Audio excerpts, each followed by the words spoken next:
So hello guys and welcome back to another video in our channel in another live stream. And what do I have to say? If you're watching us, please leave your comments in the comment section area below, and you can also comment with about the audio and the sound effect. So yes, hello. Yeah, Chelsea win 3-1 over Cardiff. Chelsea win 3-1 over Cardiff. And when you look at the result, you might be like, yeah, of course, Chelsea was supposed to win 3-1 over Cardiff. Have you ever found yourself in a situation where Chelsea have won a football match, but you're like, okay. Chelsea progressed to yet another semi-final. I think this is probably the fourth semi-final under Enzo Maresca. Yeah, it's probably the fourth semi-finals. Please, we should not play Tosin again. I'm going to get there. So, yeah, it's probably the fourth semi-final that Maresca has actually reached. And Chelsea become the first team to qualify in this season's Carabao Cup semi-final. An interesting way of actually doing it. 3-1, the latest victory, and courtesy of a brace from Garnacho and Pedro Neto. And let's just even start talking about it, because this game, as I've said, it's more of a bittersweet kind of game. Sweet in that Chelsea have won, or if Chelsea win, we are all happy and we are all thankful. But again, when you watch that game, especially in that first half, and even in the build-up of that game, there's lots and lots of questions to be asked. So good thing that we have to say is that Maresca showed up with the Chelsea merchandise. Yeah, he wore the Chelsea merchandise. So it seems that things are probably getting on well. Those are two back-to-back wins. And as I've always said, is that was the win, can I say that it was a dominant performance? No. I can say that it was a game of two halves. Definitely, it was a game of two halves. And that game of two halves shows one thing: the difference in quality between the first team and the second team. The huge difference in quality between the first team and the other team, the second team.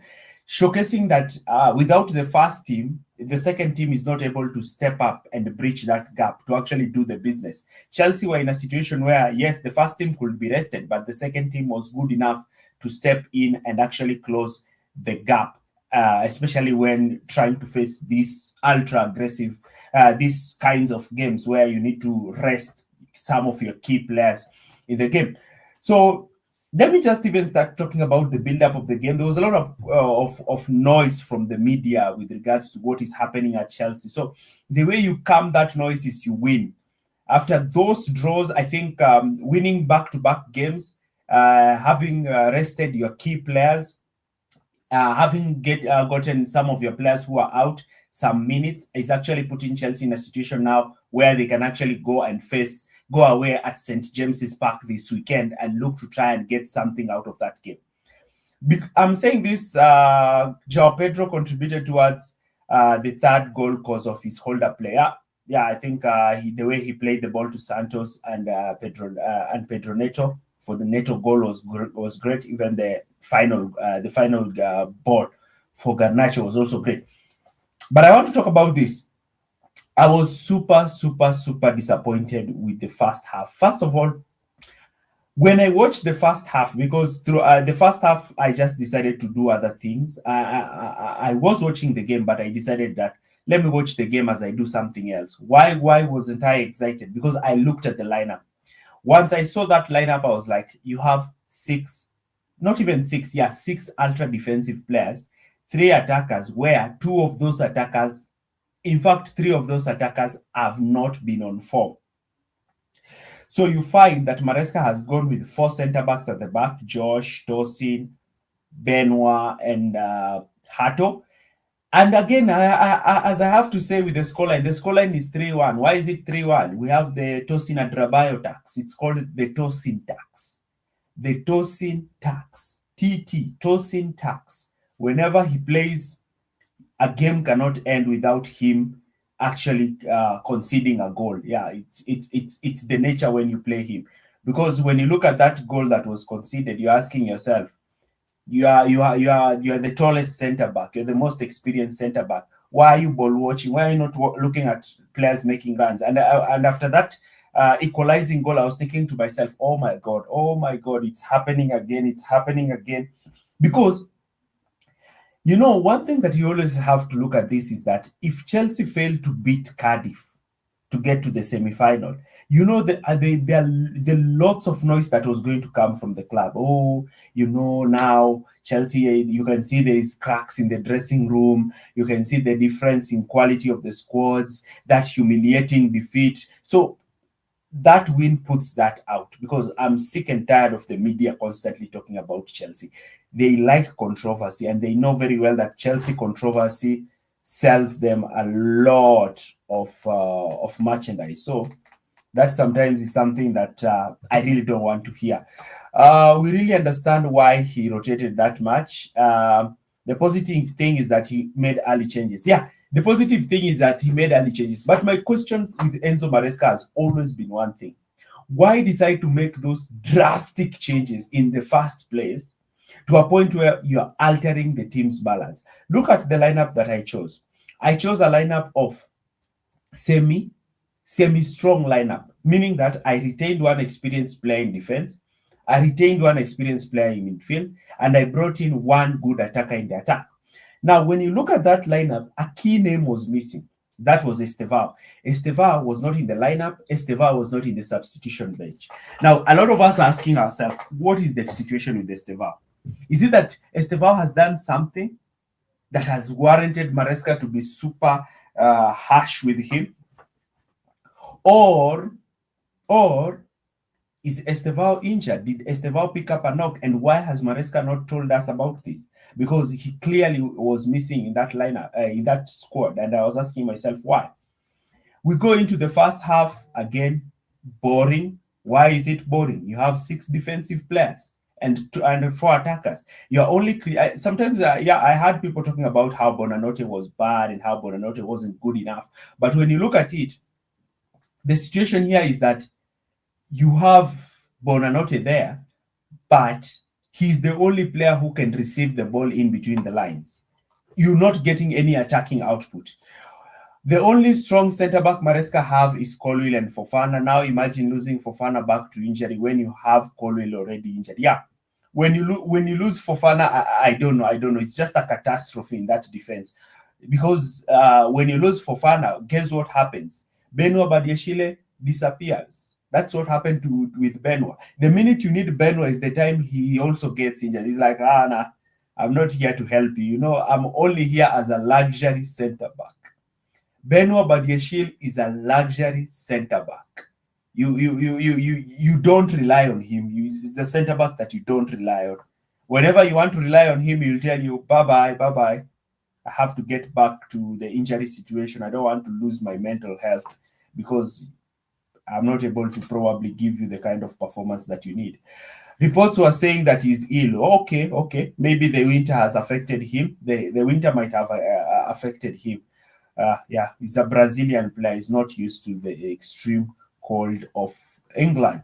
Save Maresca, bro. Are you out of your mind or what? Why are you putting it that way? Who was to score then? The goalkeeper or Maresca himself? They scored because they are paid to score.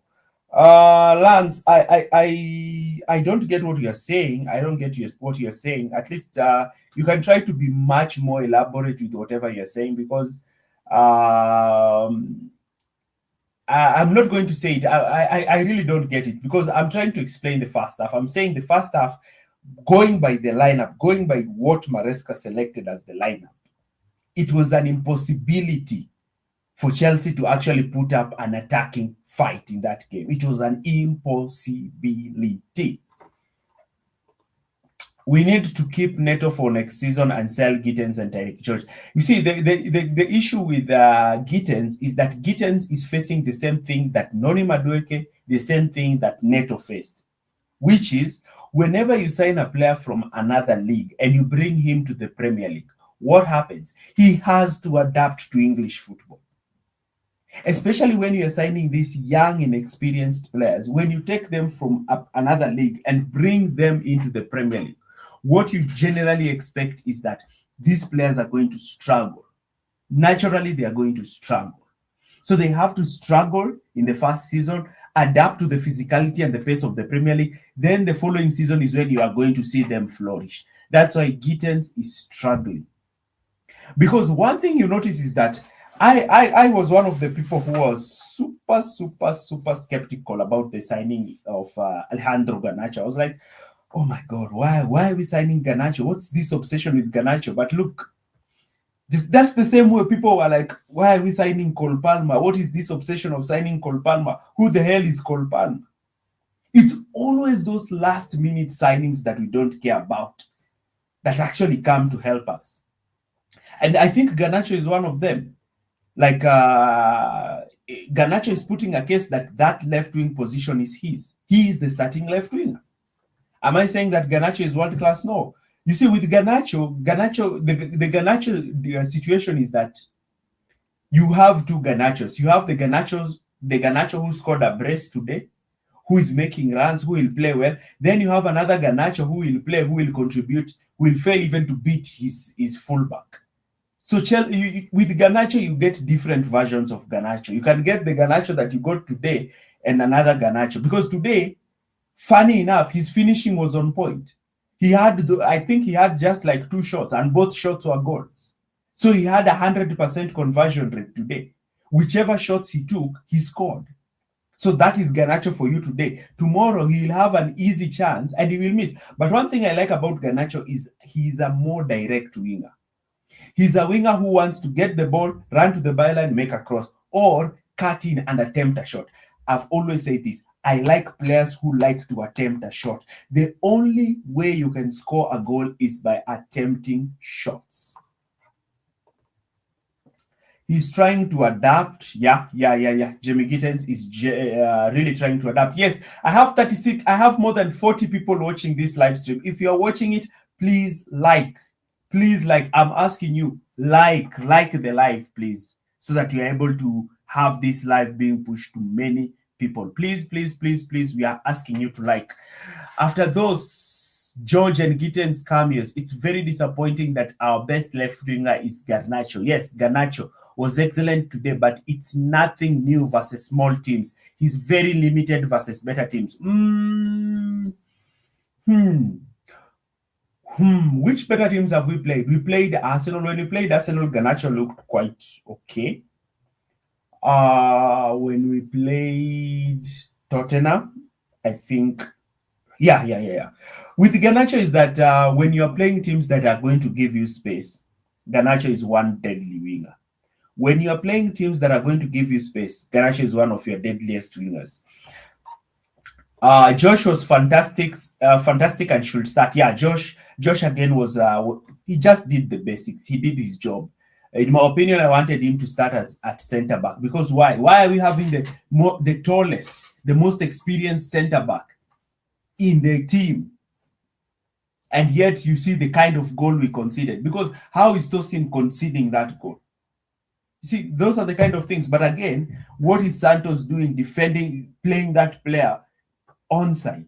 Because what do we usually do? What we do is whenever the ball is played there, we stand at the edge of the box so that we can play the offside trap. Again, but Santos, you can't blame him because he doesn't play that much.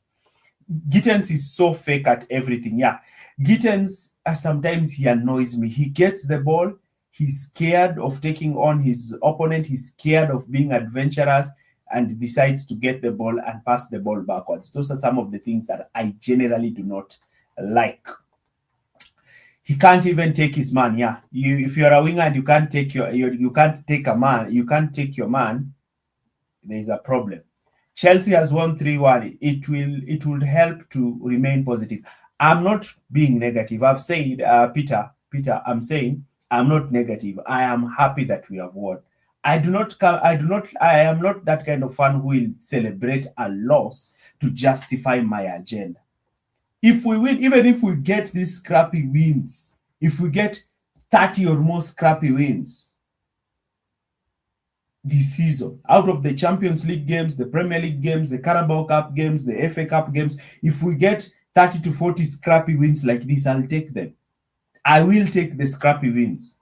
I'd rather win dirty, not dirty meaning that cheating, no. I'd rather win in a scrappy way than lose when I've played perfectly. I hate that thing that you always say, oh, we played well, but unfortunately we lost. I don't like that thing.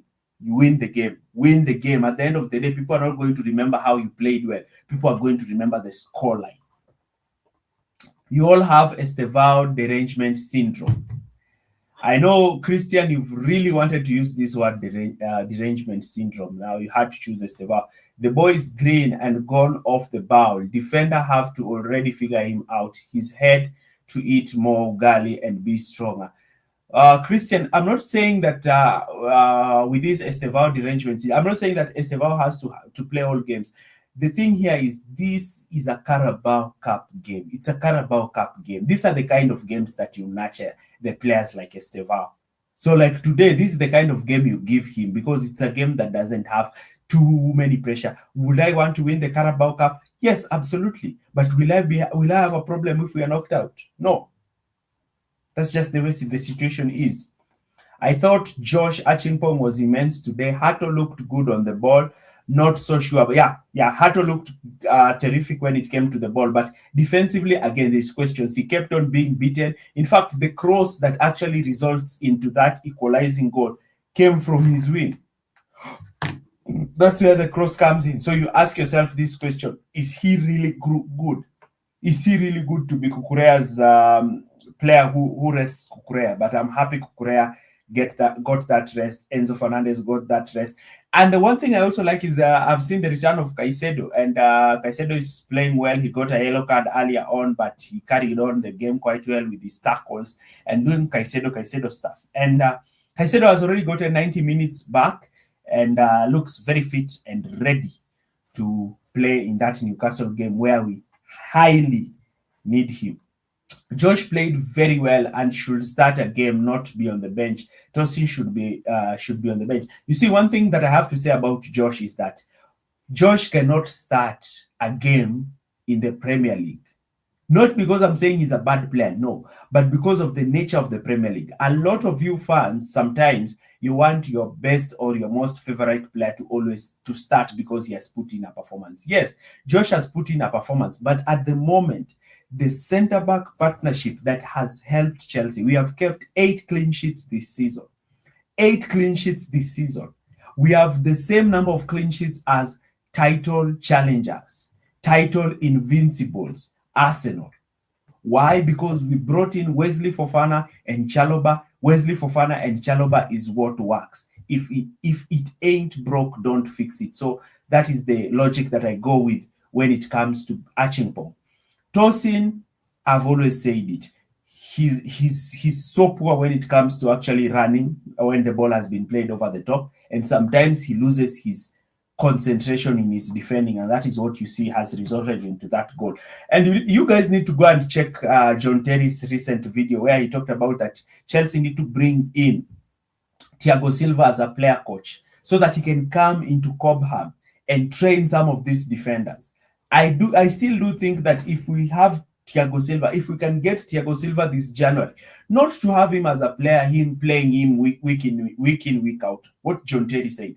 John Terry said in his last season at Chelsea, in that 16-17 season, he wasn't playing, but he was in that dressing room. He was the one giving instructions in that dressing room. He was the one helping the young players. He was the one teaching them.